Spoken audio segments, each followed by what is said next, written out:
अब दौड़ कर गया और नारायण के चरणों को पकड़कर कहा, नाथ आप क्यों आए हो ये बताओ। भगवान ने कहा, आपको मालूम नहीं, मैं लक्ष्मी को लेने आया हूं, पर लक्ष्मी को तो मैं अपने यहां रखना चाहता हूं नाथ, मैं इसको छोड़ नहीं सकता।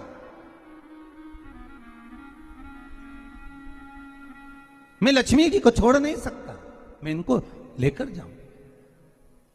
किसान रोने लगा। तब भगवान नारायण ने धनतेरस की पूजन का महत्व समझाया। तब भगवान ने धनतेरस की पूजन का महत्व समझाया। सुनो किसान, मृत्यु लोक में रहने वाला मानव अगर धनवंतरी की पूजन करता है, धनतेरस के दिन कार्तिक महीने में पड़ने वाली सुंदर त्रयोदशी तिथि को जो धनवंतरी की पूजन करेगा, उसके घर से लक्ष्मी कभी बाहर नहीं जाएगी। नारायण जैसे बोले तो किसान तुरंत प्रसन्न हो गया। प्रभु प्रभु आप मुझे वो उपाय, आप मुझे वो पूजा का प्रयोग, आप मुझे वो महत्व उस धनवंतरी पूजन का, उस धनतेरस की पूजन का बता दीजिए, जिससे मेरा कल्याण हो जाए, जिससे मेरा उद्धार हो। भगवान विष्णु बोले, किसान सुनो, ये धनवंतरी मेरा ही एक अंश होता है। जैसे मेरे हाथ में शंख चक्र गदा पद्म सब धारण करा हुआ हूं, उसी तरह धनवंतरी का स्वरूप का यदि आप दर्शन करेंगे, आप धनवंतरी के चित्र का अगर दर्शन करेंगे, तो एक हाथ में उनके भी चक्र है, एक हाथ में उनके शंख है, एक हाथ में उनके औषधि है, एक हाथ में उन्हें अमृत का कलश है, और भगवान स्वयं नारायण का अंश प्रकट हो रहा है। बोल धनवंतरी भगवान की, धनवंतरी भगवान की। कहते हैं धनवंतरी भगवान का प्रागट्य जब हुआ था, तो भगवान शंकर ने धनवंतरी देव को देखकर कहा, वाह रे प्रभु वाह, क्या सुंदर स्वरूप धारण कर आए हो। प्रभु जब मेरे लिए विष लेकर आए थे तब एक आनंद दूसरा था, पर आज अमृत लेकर आए हो, उसका आनंद दूसरा है।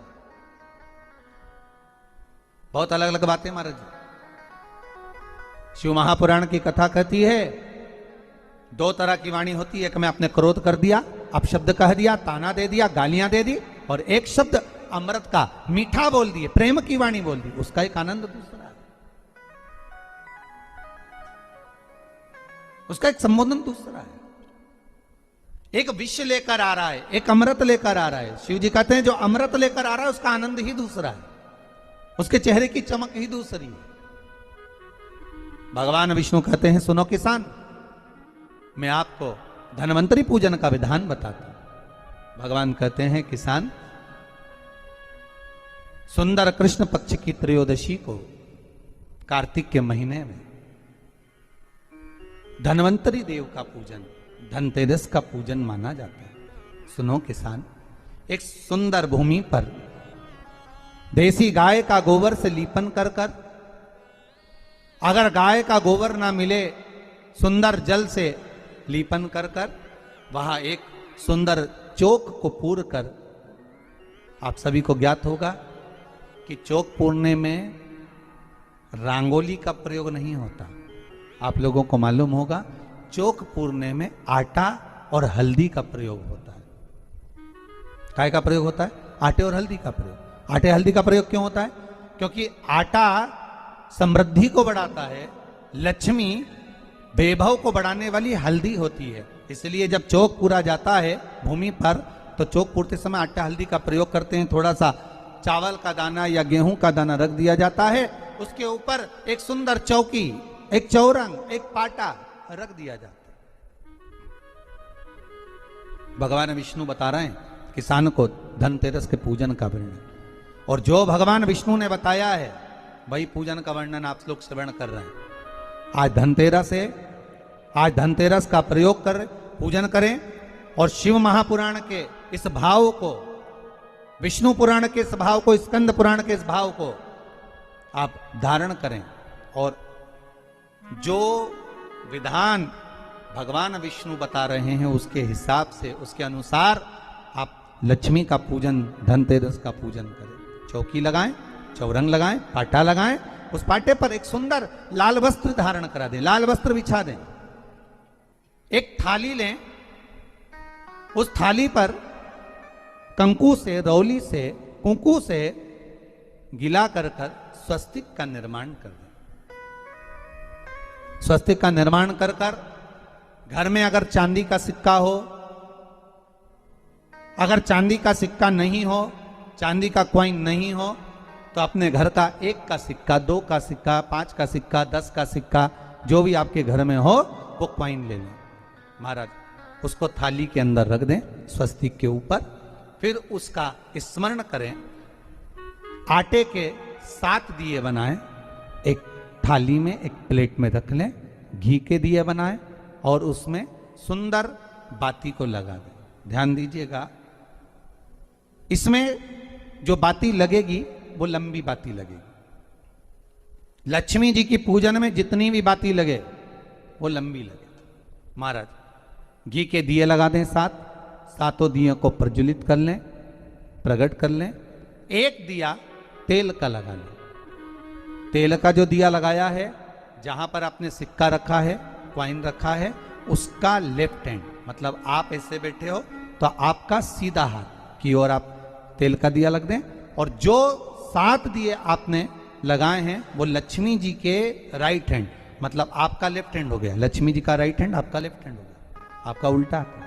वहां पर 7 दिए जो आपने प्रज्वलित करे हैं वो प्लेट में रख दें। सुंदर थाली जो आपने पूजन के तैयार करी है, उसमें कुंकू, रोली, हल्दी, अबीर, गुलाल, चंदन, मौली, लाल धागा, मौली, अमरबेल के टुकड़े,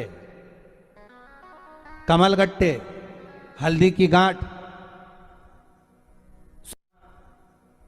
सुंदर भाव में उसको रखें। जल का पात्र सुंदर आनंद से, जो क्वाइन चांदी का और देसी क्वाइन आपने जो रखा है उसका जल से पूजन करें। लक्ष्मी पूजन का समय अलग अलग होता है, पर धनतेरस की पूजन का जो समय है वो प्रदोष काल से प्रारंभ हो जाता है। कब से प्रारंभ हो जाता है? प्रदोष, क्योंकि शिव के द्वारा निर्मित है लक्ष्मी पूजन का भाव। महाराज क्वाइन का पूजन करें, कंकु आदि से पूजन करने के बाद दोनों को उठा लें। दोनों क्वाइन, जो चांदी का सिक्का है और जो देसी क्वाइन है, उसको उठाकर उस पर जो कलेवा है, मौली है, नाड़ा है, लच्छा है, उसको लपेटना प्रारंभ कर दें और उसको लपेटें। पहले चांदी का सिक्का लपेट दे, फिर देसी सिक्का जो आपने रखा है 1, 2, 5, 10 का जो सिक्का रखा है उसको लपेट, थाली में उसको रख लें। फिर वापस उस पर जल का छींटा देकर उसका पूजन करें।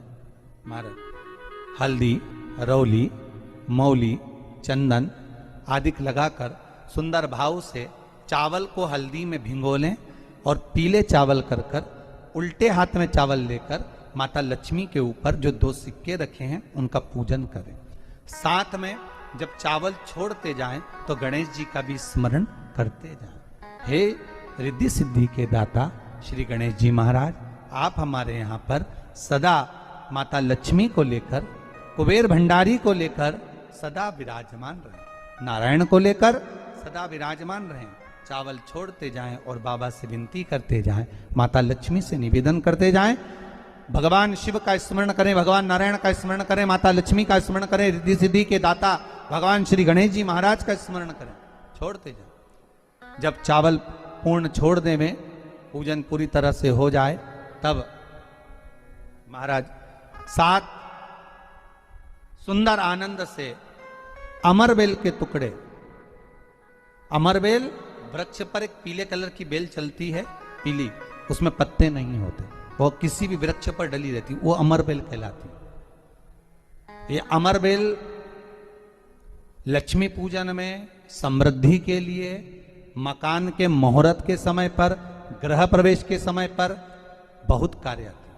महाराज ये अमरबेल को पानी की जरूरत भी नहीं पड़ती, आप रूप किसी वृक्ष पर डाल दी जाए वो अपने आप फलती चली जाती है। उसी तरह हमारे यहाँ भी हम भगवान से यही प्रार्थना करते हैं, जैसे अमरबेल बिना पानी पड़े भी किसी भी वृक्ष पर डाल दी जाए पनपती जाती है, बढ़ती चली जाती है, ऐसे हमारे घर में बेभव लक्ष्मी बढ़ती जाए।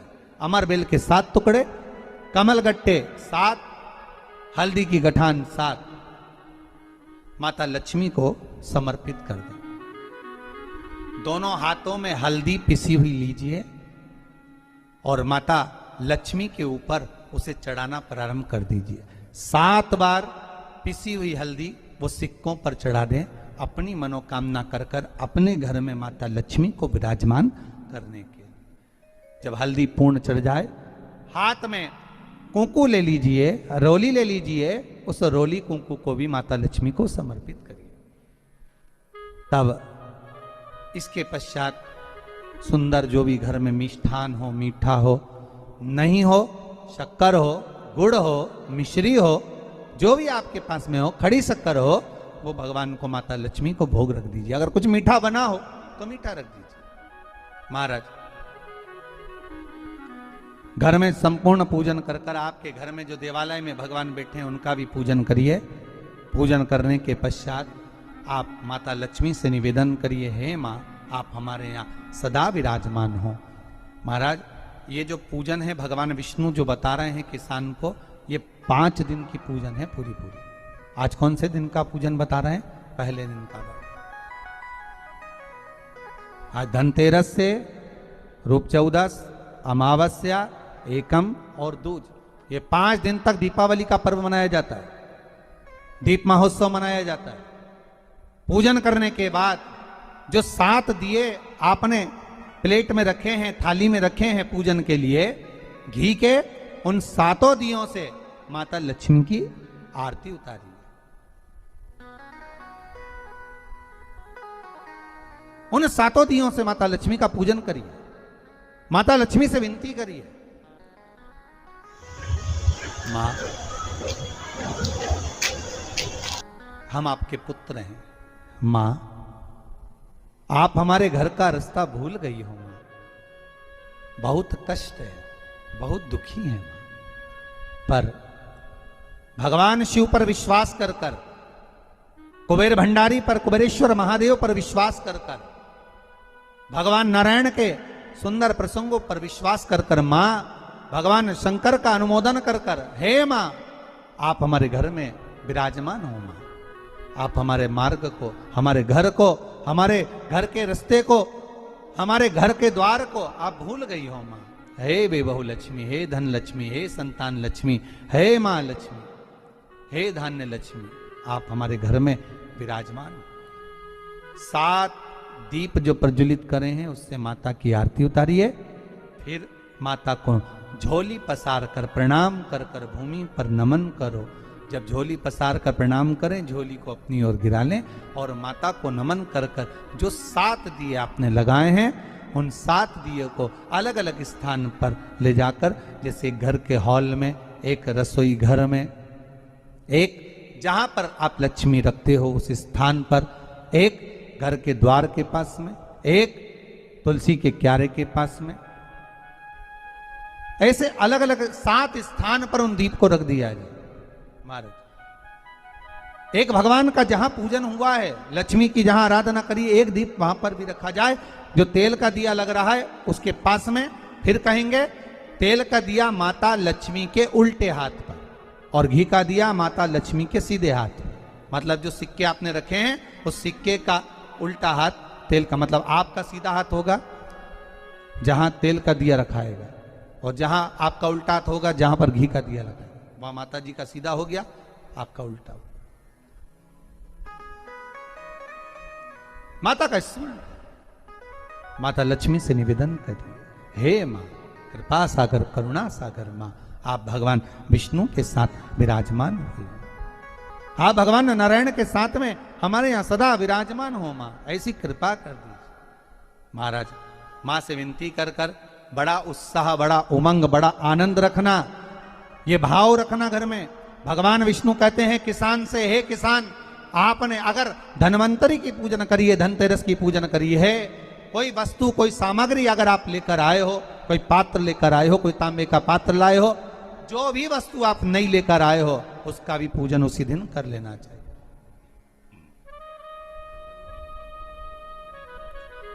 उसका भी पूजन कर लेना चाहिए। बड़ा भाव रखकर भगवान विष्णु ने किसान को बताया। बड़ा भाव। किसान सुनकर बड़ा प्रसन्न हुआ। नारायण प्रभु, क्या मां फिर मेरे घर में रहेगी? भगवान कहते हैं, सुनो किसान, ये लक्ष्मी अगर आप धनवंतरी का पूजन करते हो, धनतेरस का पूजन सुंदर कार्तिक के महीने की कृष्ण पक्ष की त्रयोदशी को अगर आप कर रहे हो, तो ये लक्ष्मी भले मेरे साथ बैकुंठ में जाकर रहे,